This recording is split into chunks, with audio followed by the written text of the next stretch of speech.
بسم اللہ الرحمن الرحیم الحمد للہ رب العالمین والصلاة والسلام علی سید الانبیاء والمرسلین نبینا محمد خاتم النبیین وعلی آلہ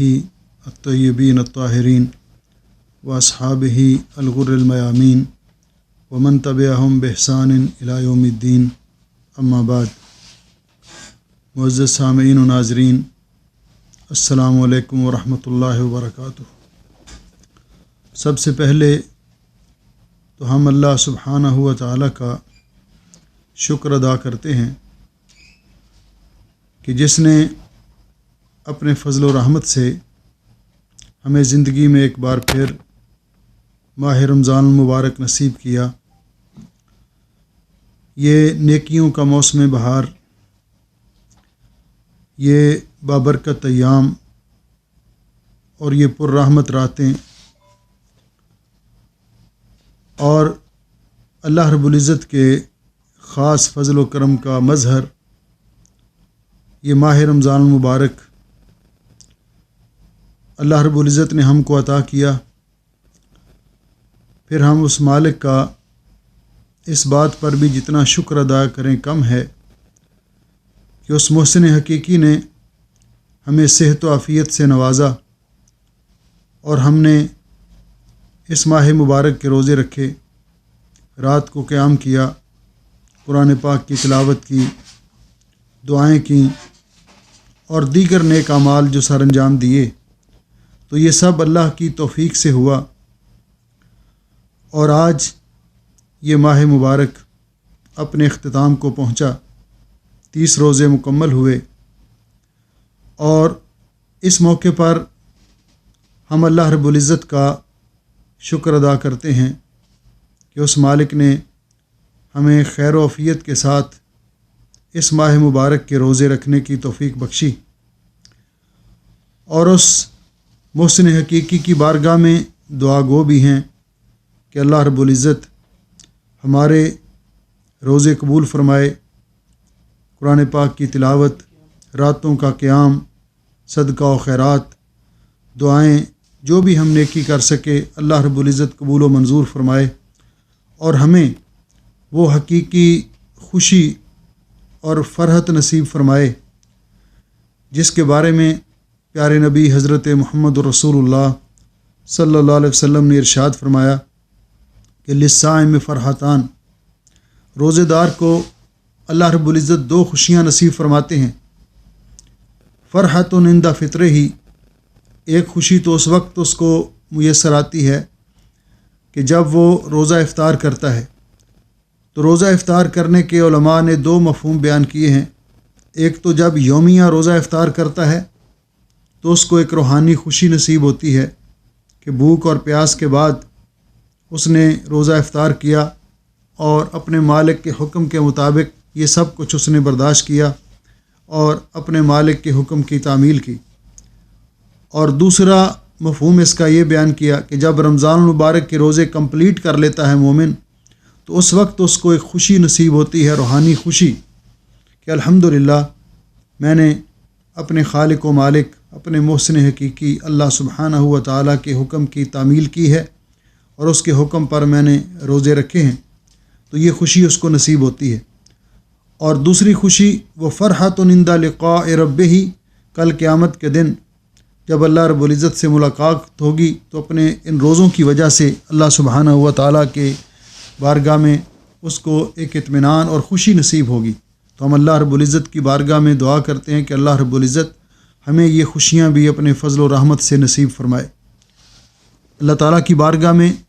ہم یہ بھی دعا کرتے ہیں کہ جس طرح پیارے نبی حضرت محمد رسول اللہ صلی اللہ علیہ وسلم نے فرمایا، من صام رمضان ایمانا و احتسابا غفر له ما تقدم من ذنبہ، کہ جس نے اللہ کی رضا کے لیے رمضان کے روزے رکھے اللہ اس کے پچھلے سارے گناہ معاف کر دیتا ہے۔ من قام رمضان، جس آدمی نے رمضان کی راتوں کو قیام کیا ایمانا و احتسابا، اللہ کی رضا کے لیے، غفر له ما تقدم من ذنبہ، اس کے پچھلے گناہ اللہ معاف کر دیتا ہے۔ پھر اللہ کی بارگاہ میں ہم یہ بھی پر امید ہیں کہ انشاءاللہ ہم ان لوگوں میں بھی شامل ہوں گے جن کو لیلۃ القدر نصیب ہوئی۔ تو اللہ رب العزت نے فرمایا جو انعام رکھا ہے لیلۃ القدر کا قیام کرنے والوں کے لیے، نبی علیہ السلام نے فرمایا من قام لیلۃ القدر ایمانا واحتسابا غفر له ما تقدم من ذنبہ، جو لیلۃ القدر کو قیام کرتا ہے اللہ کی رضا کے لیے، اللہ اس کے پچھلے سارے گناہ معاف کر دیتا ہے۔ تو ہم اللہ تعالیٰ کی بارگاہ میں دعا کرتے ہیں کہ یہ رمضان کا اختتام ہوا تو اللہ رب العزت اپنے فضل و رحمت سے ہمیں ان لوگوں میں بھی شامل کرے جن کے اللہ رب العزت نے گناہ معاف کر دیے۔ اور اسی طرح ہم اللہ تعالیٰ کی بارگاہ میں یہ بھی دعا کرتے ہیں اور اس کی رحمت سے امید بھی رکھتے ہیں کہ اللہ سبحانہ و تعالیٰ اپنے فضل و رحمت سے ہمیں ان خوش نصیب لوگوں میں لکھ دے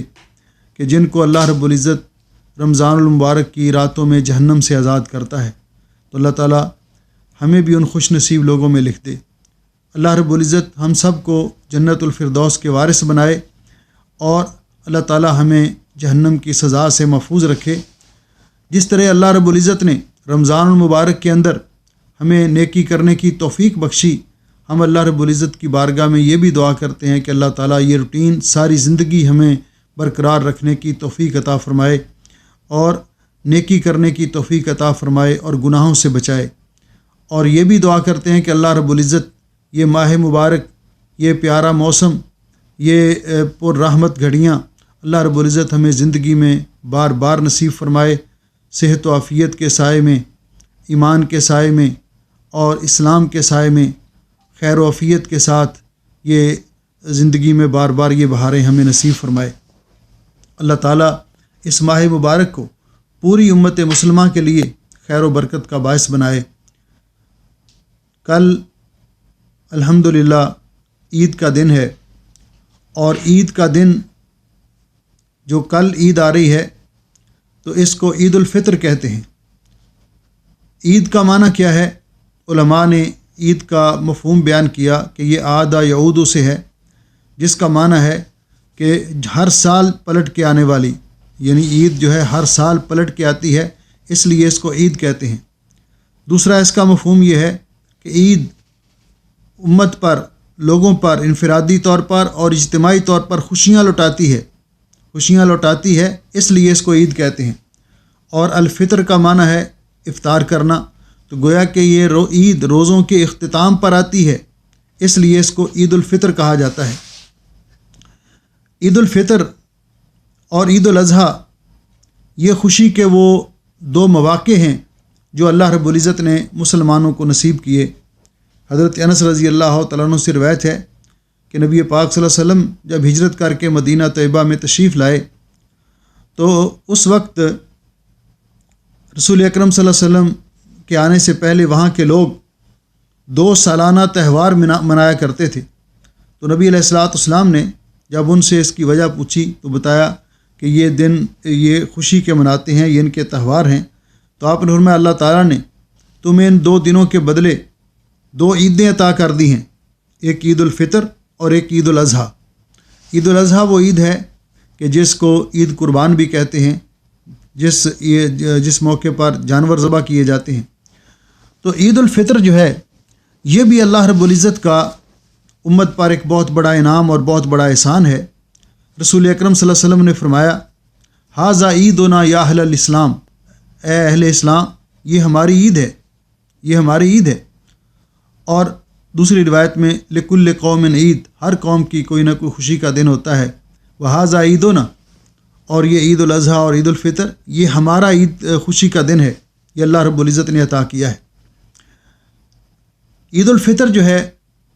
اس کی جو حکمت اللہ رب العزت نے قرآن پاک میں بیان کی ہے کہ اللہ رب العزت فرماتے ہیں وَلِتُكْمِلُوا الْعِدَّةَ وَلِتُكَبِّرُوا اللَّهَ عَلَى مَا هَدَاكُمْ وَلَعَلَّكُمْ تَشْكُرُونَ، تم رمضان کے روزوں کی گنتی پوری کرو اور پھر گنتی پوری ہو جانے پر اپنے رب کی بڑائی بیان کرو اس چیز پر کہ اللہ نے آپ کو توفیق دی، اور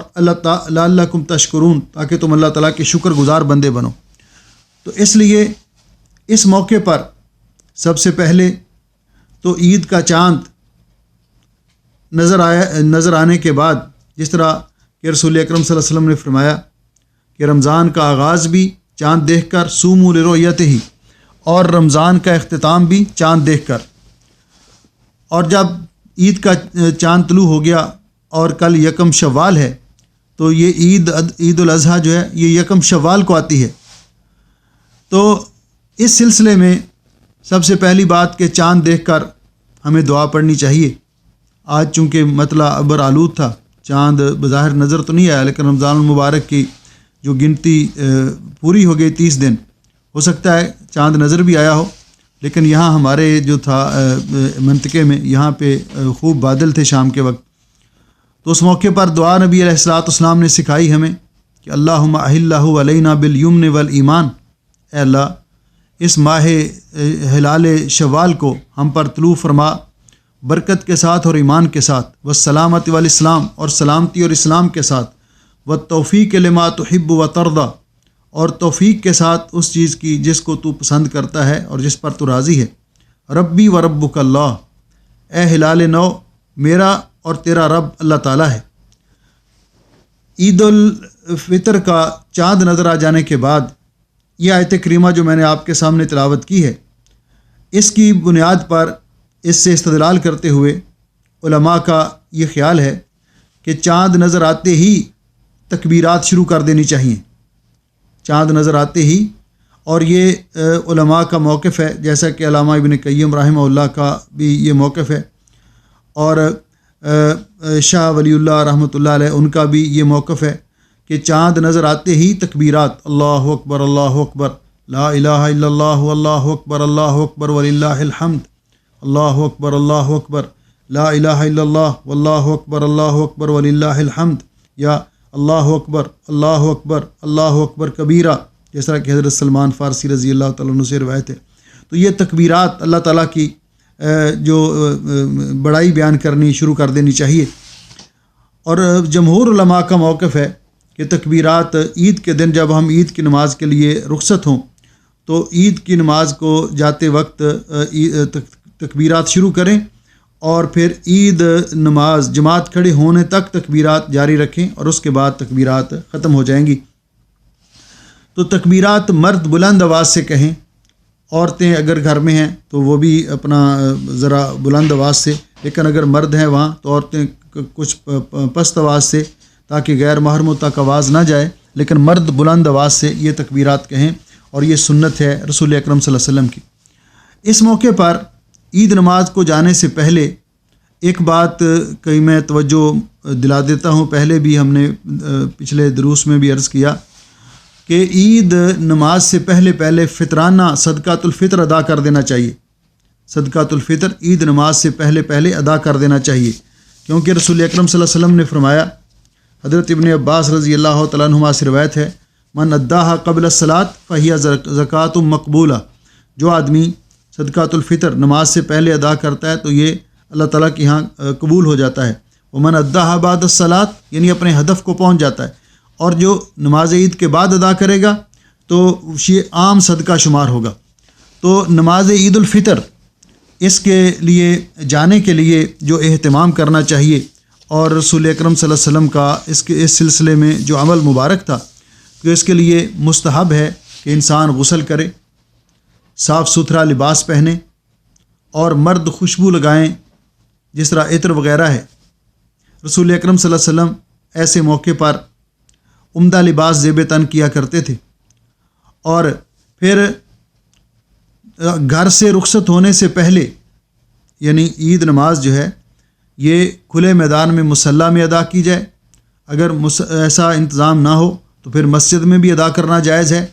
تو جب عید نماز کے لیے روانہ ہوں تو عید الفطر کے لیے سنت یہ ہے کہ گھر سے کچھ کھا کر جایا جائے، جیسا کہ حضرت انس رضی اللہ تعالیٰ عنہ بیان کرتے ہیں، کان النبی صلی اللہ علیہ وسلم لا یغدو یوم الفطر حتی یاکل تمرات، نبی پاک صلی اللہ علیہ وسلم یوم عید الفطر کی دن جب عید نماز کے لیے روانہ ہونے لگتے تو آپ گھر سے کھجوریں تناول فرما کر روانہ ہوتے، وَيَأْكُلُهُنَّ وِطْرًا، اور وہ کھجوریں طاق تعداد میں آپ کھاتے تھے، 1 3 5 جتنا کسی کی طبیعت مانتی ہے، کھجوریں گھر سے آپ کھا کر روانہ ہوتے، تو کچھ کھا کر جانا چاہیے۔ حافظ ابن حجر رحمۃ اللہ علیہ فرماتے ہیں، اس روایت کے پیش نظر بعض تابعین نے عید الفطر سے پہلے کوئی میٹھی چیز کھانے کو مستحب قرار دیا، یعنی جہاں کھجوریں میسر نہ ہوں تو کوئی بھی چیز میٹھی اگر کھا لی جائے، جس طرح ہمارے علاقوں میں سیویاں کھانے کا رواج ہے، کوئی اور حلاوہ بنا لیتے ہیں، کوئی شیر خورمہ کیا کہتے ہیں کہ شیر خورمہ بنا لیتے ہیں، تو کوئی چیز بھی جو بنا لیں تو گھر سے کچھ کھا کر جانا چاہیے تاکہ اس بات کا اظہار ہو کہ آج ہمارا روزہ نہیں ہے، آج افطار کا دن ہے، اور عید جو ہے، عید کے دن کا روزہ رکھنے سے رسول اکرم صلی اللہ علیہ وسلم نے منع فرمایا ہے۔ اور اس کے بعد نماز عید الفطر کو جب جائیں تو جاتے ہوئے اس کا جو وقت ہے نماز عید الفطر کا، تو وہ وقت ہے جیسا کہ حدیث پاک میں آتا ہے کہ رسول اکرم صلی اللہ علیہ وسلم نے عید الاضحیٰ کی جو نماز ادا کی، عید الاضحیٰ اور عید الفطر، تو عید الاضحیٰ کچھ جلدی ادا کی جاتی ہے اور عید الفطر اس سے کچھ دیر کے ساتھ۔ تو حضرت جندب بیان کرتے ہیں کان النبی صلی اللہ علیہ وسلم یصلی بنا الفطر والشمس علی قید رمحین، کہ جب آپ ہمیں نماز عید الفطر ادا کرتے تو سورج 2 نیزوں کے برابر اونچا ہو چکا ہوتا تھا، اور جب عید الاضحیٰ ادا کرتے تو سورج 1 نیزے کے برابر ہوتا تھا، اور یہ کتنا ہے تو 1 نیزہ جو ہے یہ تقریباً 3 میٹر ہوتا ہے، اس کی جو اونچائی ہے 3 میٹر سورج اونچا ہو چکا ہوتا۔ تو قید رمحین اس وقت بنتا ہے کہ جب سورج طلوع ہونے کے بعد 15 منٹ گزر جائیں، یعنی طلوع آفتاب کو 15 منٹ گزر جائیں۔ یہاں جو عید نماز کے لیے وقت اناؤنس کیا گیا ہے شروع کے بعد، وہ ہے 5:12 پر، 5:12 پر کل انشاءاللہ عید الفطر کی جماعت کھڑی ہو جائے گی۔ عید الفطر کی نماز ادا کرنا،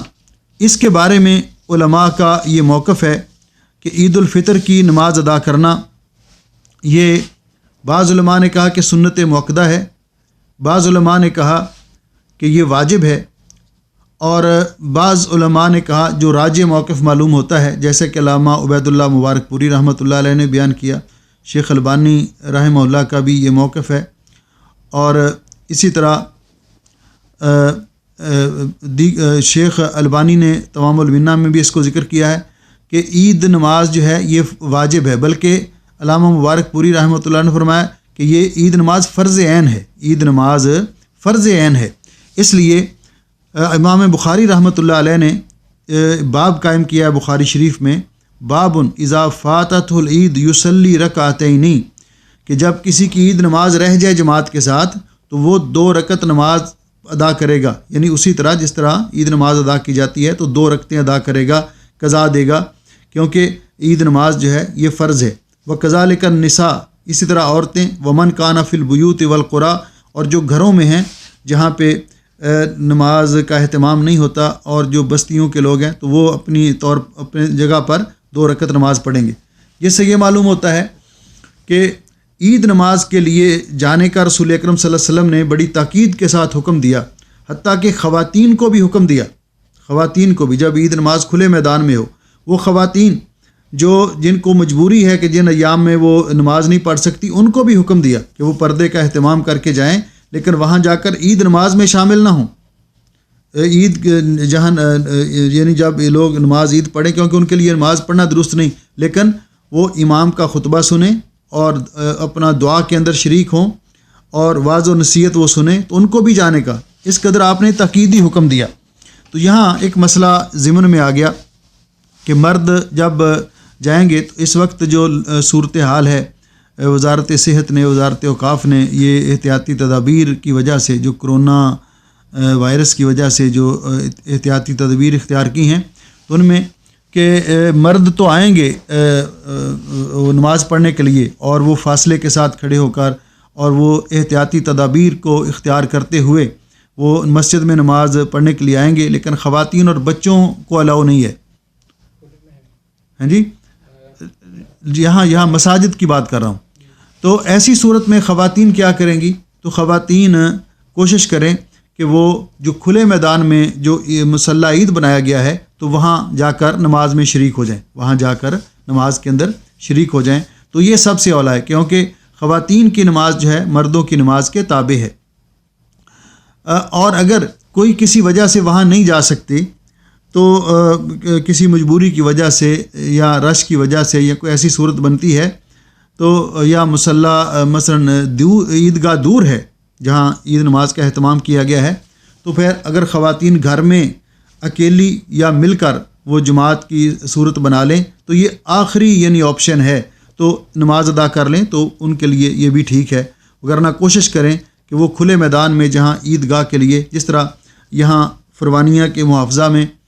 ایک عارضیہ کے اندر انتظام کیا گیا ہے، اور دوسرا یہ جو شیخ جابر اسٹیڈیم ہے اس کے پاس جو کھلا میدان ہے وہاں اہتمام کیا گیا ہے، تو وہاں شریک ہو جائیں تو یہ بہتر ہے۔ جب مسجد نماز پڑھنے کے لیے وہاں پر پہنچیں تو نماز پڑھنے کے لیے اگر کھلے میدان میں عید نماز ہم پڑھنے کے لیے جمع ہوتے ہیں تو اس میں نہ تو عید نماز کے لیے ایک اذان ہے اور نہ اقامت ہے، نہ اذان دی جائے گی اور نہ اقامت کہی جائے گی، اور نہ ہی عید نماز سے پہلے مصلی عید میں جہاں کھلے میدان میں جب عید پڑھیں گے تو نہ عید نماز سے پہلے یا بعد میں کوئی نفل پڑھنے جائز ہیں، نوافل بھی ادا نہیں کرنے چاہیے۔ ہاں اگر عید نماز مسجد میں ہو اور آپ مسجد میں پہنچ جائیں اور بیٹھنا چاہتے ہیں اور ابھی جماعت کھڑی ہونے میں وقت ہے تو مسجد میں آپ تحیۃ المسجد ادا کر سکتے ہیں، کیونکہ یہ سببی نماز ہے اور یہ ادا کی جا سکتی ہے، تو مسجد میں آپ تحیۃ المسجد ادا کر کے پھر بیٹھ جائیں، پھر جب جماعت کھڑی ہو تو آپ اس کے ساتھ نماز ادا کریں۔ لیکن کھلے میدان میں عید نماز سے پہلے یا عید نماز کے بعد کوئی نوافل رسول اکرم صلی اللہ علیہ وسلم سے ثابت نہیں ہے، اور اس سے گریز کرنا چاہیے۔ اسی طرح پھر عید نماز کے لیے جب وقت ہو جائے گا عید نماز کا، تو عید نماز کا جو طریقہ ہے، عید نماز جو ہے اس میں صف بندی تو جس طرح کہ پہلے آگے مردوں کی صفیں ہوں گی، پیچھے خواتین کی صفیں ہوں گی، اور آج کل SOPs کے لحاظ سے یہ اپنا فاصلے کا اس کا بھی خیال رکھا جائے گا، ماسک وغیرہ پہن کے جائیں، اور جو اپنا مسلح جو ہے وہ ساتھ لے کر جائیں، مسجد کے اندر بھی یا کھلے میدان میں جائیں تو ان چیزوں کا خیال رکھیں۔ نماز عید 2 رکعت ہے، خواہ عید الاضحیٰ کی نماز ہو خواہ عید الفطر کی نماز ہو، تو 2 رکعت نماز ہے جس میں قرات جہرن کی جائے گی، یعنی عید الاضحیٰ کے اندر بھی اور عید الفطر کے اندر بھی قرات جہرن کی جائے گی۔ نماز عید کے اندر عام نمازوں سے زائد 12 تکبیرات ہیں، 7 تکبیرات پہلی رکعت میں اور 5 تکبیرات دوسری رکعت میں۔ تو نماز عید کا مختصر طریقہ یہ ہے کہ انسان باوضو ہو کر قبلہ رو کھڑا ہو اور اس کے دل میں نیت ہو کہ وہ نماز عید ادا کرنا چاہتا ہے۔ اس کے لیے کوئی الفاظ نبی پاک صلی اللہ علیہ وسلم سے یا بعد میں آپ کے صحابہ کرام سے ثابت نہیں ہے، دل میں جو نیت ہوتی ہے وہی نیت ہوتی ہے۔ تو امام نماز پڑھائے گا، امام پڑھائے یا اکیلے پڑھیں، تو نماز عید 2 رکعت ہے جس طرح میں نے عرض کیا۔ تو پہلی رکعت جو ہے اس میں اللہ اکبر کہہ کر اپنے ہاتھ باندھ لیں سینے پر، اور اس کے بعد دعائے استفتاح پڑھیں، دعائے استفتاح، سبحانک اللہم و بحمدک و تبارک اسمک و تعالی جدک ولا الہ غیرک، یا دوسری دعا اللہم باعد بینی و بین خطایای، یہ دعا پڑھیں۔ تو دعائے استفتاح پڑھنے کے بعد پھر یہ جو 7 تکبیریں ہیں، جس طرح کہ حدیث پاک میں آتا ہے کہ یہ 7 تکبیریں سوا تکبیرۃ الافتتاح، جس طرح دارقطنی کے اندر یہ روایت ہے، یہ تکبیرۃ الافتتاح یعنی جو پہلی تکبیر ہے جس میں نماز شروع کی جاتی ہے، جس کو تکبیر تحریمہ کہتے ہیں، اس کے علاوہ ہوں گی۔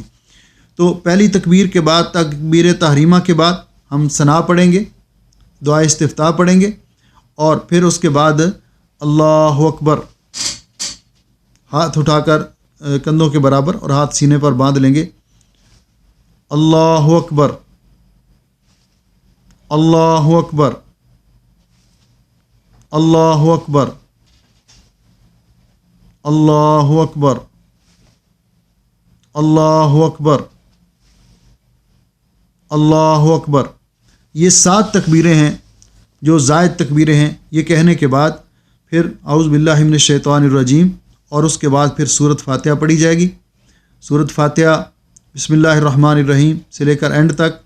اور پھر آمین، وہ بھی سورۃ فاتحہ بھی جہرن ہوگی، آمین بھی بلند آواز سے، اور اس کے بعد پھر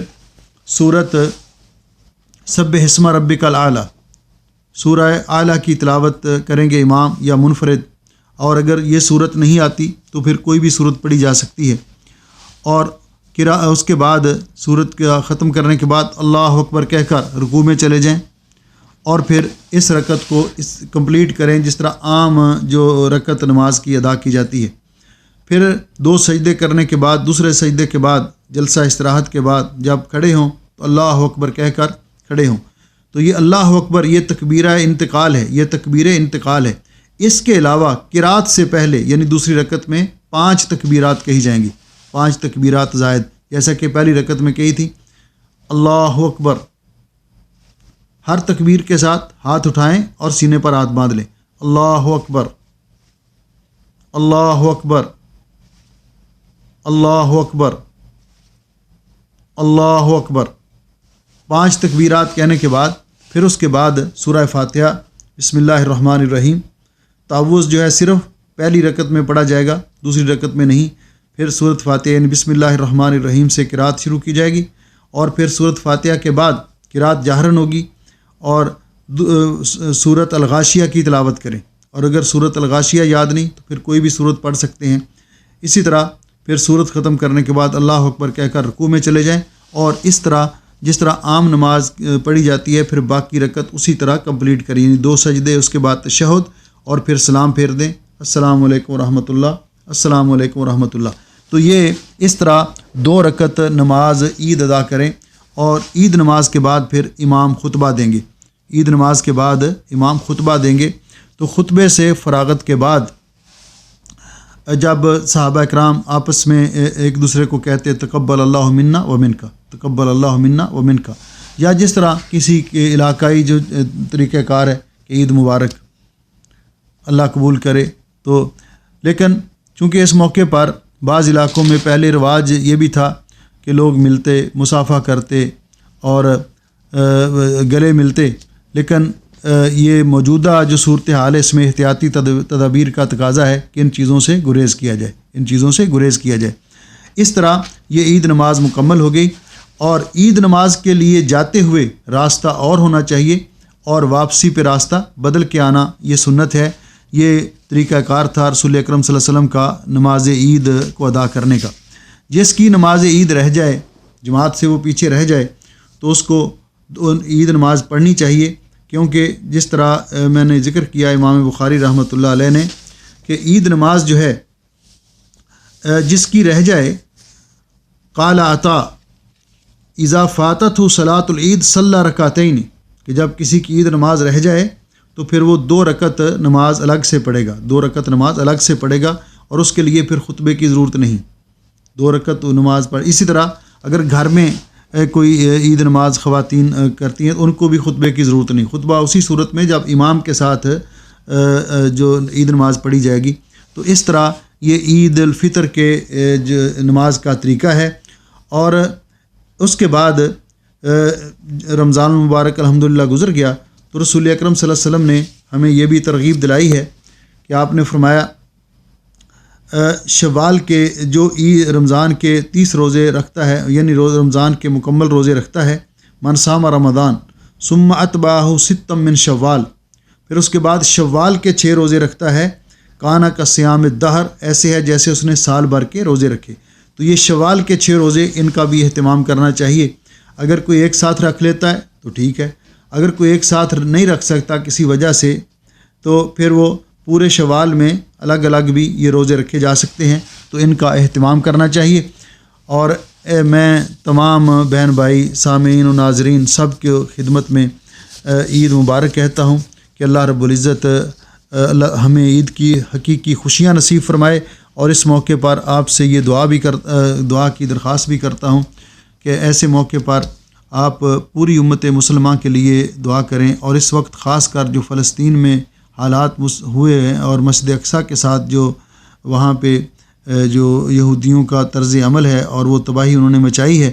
اللہ تعالیٰ سے خصوصی طور پہ دعا کریں کہ اللہ تعالیٰ اسلام کے ان دشمنوں کو نیست و نابود کرے اور مسلمانوں کو ان کے ظلم سے نجات عطا فرمائے، اور مسجد اقصیٰ کو آزادی نصیب فرمائے۔ پوری امت مسلمان اور دنیا میں جہاں کہیں مسلمان آباد ہیں سب کے لیے دعا کریں کہ اللہ سبحانہ و تعالی اپنے فضل و رحمت سے سب کو ظلم سے نجات دلائے، اپنے حفظ و امان میں رکھے اور امن و امان کے سائے میں رکھے۔ یہ عید نماز سے متعلقہ چند احکام تھے جو میں نے مناسب سمجھا کہ بیان کر دیے جائیں۔ اللہ سبحانہ و تعالی کی بارگاہ میں ہم دعا کرتے ہیں، آج یعنی عید رات ہے، چاند رات ہے، تو یہ بات ذہن میں رکھیے کہ کہیں ایسے نہ ہو پہلے قیام بھی کرتے تھے اور عبادت بھی کرتے تھے اور آج رات کو عشاء کی نماز بھی چلی جائے اور پھر فجر کی نماز کی بھی ہمیں پرواہ نہ ہو، ایسے نہ ہو۔ اس روٹین کو جاری رکھنا چاہیے اور ایسے ہمیں اللہ تعالیٰ نے فرمایا کہ اس طرح نہ ہو جاؤ، لا تکونوا کاللتی نقضت غزلها من بعد قوت انکاسا، اس عورت کی طرح نہ ہو جاؤ جس نے بڑی محنت سے سوتر کاتا اور اس کے بعد پھر خود اس کو بیٹھ کے کاٹ ڈالا۔ اس لیے اس روٹین کو ہمیں جاری رکھنا چاہیے۔ اللہ رب العزت ہمیں عید کی حقیقی خوشیاں نصیب فرمائے۔ عید صرف صاف ستھرا اور نیا لباس پہننے کا نام نہیں، جس طرح کہ حضرت علی رضی اللہ تعالیٰ عنہ کے حوالے سے ذکر کیا جاتا تھا کہ وہ فرمایا کرتے تھے لیس العید لمن لبس الجدید انما العید لمن خاف الوعید۔ عید نئے کپڑے پہننے کا نام نہیں ہے، عید تو ہے جو اللہ تعالیٰ سے ڈر گیا اور اللہ کے احکام کی جس نے پابندی کی، اس کے لیے حقیقی عید ہے۔ عید تو اس کی ہے جس کو قیامت کے دن جس کا نامہ اعمال بھاری ہو گیا، عید تو اس کے لیے ہے جس کو قیامت کے دن نامہ اعمال جن کے وزن اعمال جن کا بھاری ہو گیا، نیک اعمال کا پلڑا بھاری ہو گیا۔ عید تو اس کے لیے ہے جس کو قیامت کے دن رزلٹ کارڈ دائیں ہاتھ میں ملا۔ عید تو اس کے لیے ہے کہ جو پل صراط سے خیر و عافیت سے پار گزر گیا۔ تو اللہ رب العزت ہمیں یہ حقیقی خوشیاں نصیب فرمائے اور قیامت کے دن اللہ تعالی ہمارے نامہ اعمال ہمارے دائیں ہاتھ میں دے اور پل صراط سے بھی اللہ خیر و عافیت سے گزار دے۔ اللہ سبحانہ و تعالی اپنے پیارے حبیب صلوات اللہ وسلام علیہ کے حوض کوثر سے جام کوثر ہمیں نصیب فرمائے، جس کے بعد پھر 50,000 سال لمبا دن اس میں پیاس نہیں لگے گی۔ اللہ سبحانہ و تعالی اپنے فضل و رحمت سے ہمیں ان خوش نصیب لوگوں میں شامل کرے جن کے بارے میں اللہ رب العزت نے قرآن پاک میں فرمایا کہ جنت میں انہیں کہا جائے گا کلوا واشربوا ہنیئا بما اسلفتم فی الایام الخالیہ۔ اب جنت میں جہاں سے جی چاہے کھاؤ اور پیو، مزے کرو، اس کے بدلے جو تم نے فرصت کے ایام میں نیکیاں کی تھیں۔ حضرت حسن بصری رحمۃ اللہ علیہ فرماتے ہیں، یا بعض دیگر علماء سے یہ منقول ہے کہ یہ آیت جو ہے نزلت فی الصائمین، یہ روزے داروں کے بارے میں نازل ہوئی ہے۔ تو اللہ رب العزت ہمیں روزے کا جو صحیح اجر و ثواب اللہ نے مقرر کیا ہے وہ بہت زیادہ ہے۔ اللہ رب العزت ہمیں وہ نصیب فرمائے۔ اللہ تعالیٰ اس عید کو ہماری حقیقی خوشیوں کا ذریعہ بنائے اور امت مسلمہ کے لیے خیر و برکت کا باعث بنائے۔ آپ نے یہ جس طرح اس پورے رمضان مبارک میں ہمارے دروس کے اندر شرکت کی، درس تفسیر کے اندر بھی کہ ہم نے ہر روز افطاری سے پہلے تفسیر کا درس دیا اور 2 صورتیں ہم نے کمپلیٹ کی، سورۃ العنکبوت اور سورۃ الروم۔ اللہ رب العزت وہ بھی قبول و منظور فرمائے اور اس میں بھی ہم سب کا شرکت کرنا قبول و منظور فرمائے۔ رات کو دروس رمضان کے حوالے سے تراویح کے بعد جو درس ہوتا رہا، اللہ تعالیٰ وہ بھی قبول فرمائے، اور جتنے لوگ اس میں شرکت کرتے اللہ تعالیٰ سب کو جزائے خیر عطا فرمائے اور سب کا اس پروگرام میں شریک ہونا قبول و منظور فرمائے۔ میرے یہ عزیز عبدالصمد عبدالرحمن، یہ یوسف بھائی، یہ جس محنت کے ساتھ یہ پروگرام ریکارڈ کر کے اور دین کا یہ پروگرام اور دینی تعلیمات آپ تک پہنچاتے ہیں، اللہ تعالیٰ ان بیٹوں کو بھی جزائے خیر عطا فرمائے اور ان کے لیے بھی صدقہ جاریہ بنائے، اور اللہ رب العزت ان کو بھی دنیا اور آخرت میں کامیاب کرے۔ ان کے والدین کو بھی اللہ تعالیٰ جزائے خیر عطا فرمائے۔ اللہ تعالیٰ ہم سب کا حامی و ناصر ہو۔ تو میں پیشگی سب کو عید مبارک کہتا ہوں، تقبل اللہ منا و منکم، کیونکہ کل تو درس نہیں ہوگا، تو اس لیے دعاؤں کی خصوصی درخواست ہے۔ اللہ تعالیٰ کی بارگاہ میں ہم دعا کرتے ہیں، الحمدللہ رب العالمین الرحمن الرحیم مالک یوم الدین، یا رب لک الحمد کما ینبغی لجلال وجہک ولعظیم سلطانک، یا رب لک الحمد ملء السماوات وملء الارض وملء ما بینہما وملء ما شئت من شیء بعد۔ اللہم صلی علی محمد وعلی آل محمد کما صلیت علی ابراہیم وعلی آل ابراہیم انک حمید مجید۔ اللہم انک عفو تحب العفو فاعف عنا، اللہم انک عفو تحب العفو فاعف عنا۔ اللہ اپنے فضل و رحمت سے ہمارے گناہ معاف فرما، اے اللہ ہم سب پہ راضی ہو جا اپنے فضل و رحمت سے۔ رمضان المبارک میں ہم جو بھی اعمال کر سکے اے اللہ تیری توفیق سے روزے رکھے، قرآن پاک کی تلاوت کی، ذکر اذکار اور دعائیں، صدقہ و خیرات، جو بھی ہم نیکی کر سکے اللہ تو اپنے فضل و رحمت سے قبول و منظور فرما۔ ہم سے جو کوتاہی ہوئی اس سے درگزر فرما، ہمیں وہ معاف کر دے، اور جو ہم نیکی کر سکے اللہ اپنے فضل و رحمت سے اسے قبول و منظور فرما۔ اللہ اس ماہ مبارک کو ہمارے لیے خیر و برکت کا ذریعہ بنا، بخشش اور مغفرت کا ذریعہ بنا، جہنم سے آزادی کا ذریعہ بنا، اور زندگی میں بار بار ہمیں یہ بہاریں نصیب فرما۔ اللہ جتنے میرے بھائی بہنیں عزیز اور عزیزات اس پروگرام میں شریک رہے تو سب کو جزائے خیر عطا فرما، سب کو علم نافع اور عمل صالح کی توفیق عطا فرما، اور ہم سب کو ان انعامات سے نواز جو تو نے دین کا علم سیکھنے اور سکھانے والوں کے لیے مقرر کیے ہیں۔ اے اللہ جتنے مسلمان بیمار ہیں سب کو شفائے کاملہ عطا فرما، پریشان مسلمانوں کی پریشانیاں دور فرما۔ الہ العالمین تیری بارگاہ میں التجا ہے تو ہمارے دلوں میں الفت اور محبت پیدا فرما۔ میں ایک بہت اہم بات جو درس میں میرے ذہن سے نکل گئی، رات کے درس میں نے اشارہ کیا تھا کہ عیدگاہ کو جانے سے پہلے اپنے دلوں کو صاف کر کے جائیں۔ اے اللہ ہمارے دل ایک دوسرے کے بارے میں، رشتہ داروں کے بارے میں، دوست احباب کے بارے میں صاف کر دے، ہمارے دلوں سے بغض اور کینہ دور کر دے، تاکہ ہم عید کے موقع پر جائیں تو عید کی حقیقی خوشی ہم کو نصیب ہو۔ الہ العالمین ہمارے بیماروں کو بھی شفا عطا فرما، پریشان لوگوں کی پریشانیاں دور فرما، اس ماہ مبارک کو پوری امت کے لیے خیر و برکت کا باعث بنا۔ اللہ ہمارے والدین کے حال پہ رحم فرما، ہماری اولادوں کو نیک بنا۔ اللہ ہم سب کو رزق حلال وافر مقدار میں عطا فرما۔ اللہ جب تک ہمیں زندہ رکھ، نیکی کرنے کی توفیق عطا فرما اور ہمیں گناہوں سے بچا۔ اللہ آخری وقت آئے تو ہمارا خاتمہ ایمان پہ کرنا۔ اللہ آخری وقت آئے تو ہماری زبان پہ کلمہ شہادت جاری فرمانا۔ اللہ ہم سب کا خاتمہ ایمان پہ کرنا، ہمیں موت کی سختیوں سے بچانا، قبر کے عذاب سے بچانا۔ اللہ ہم سب کو جنت الفردوس کے وارث بنانا۔ الہ العالمین تیری بارگاہ میں التجا کرتے ہیں تو اپنے فضل و رحمت سے ہماری دعائیں اور ہماری تمام عبادات قبول فرما، اور زندگی میں بار بار رمضان مبارک جیسا پیارا موسم بھی اور یہ عیدیں بھی ہمیں نصیب فرما۔ ربنا تقبل منا انک انت السمیع العلیم وتب علینا انک انت التواب الرحیم۔ سبحان ربک رب العزت عما یصفون وسلام علی المرسلین والحمد للہ رب العالمین۔ آمین یا رب العالمین۔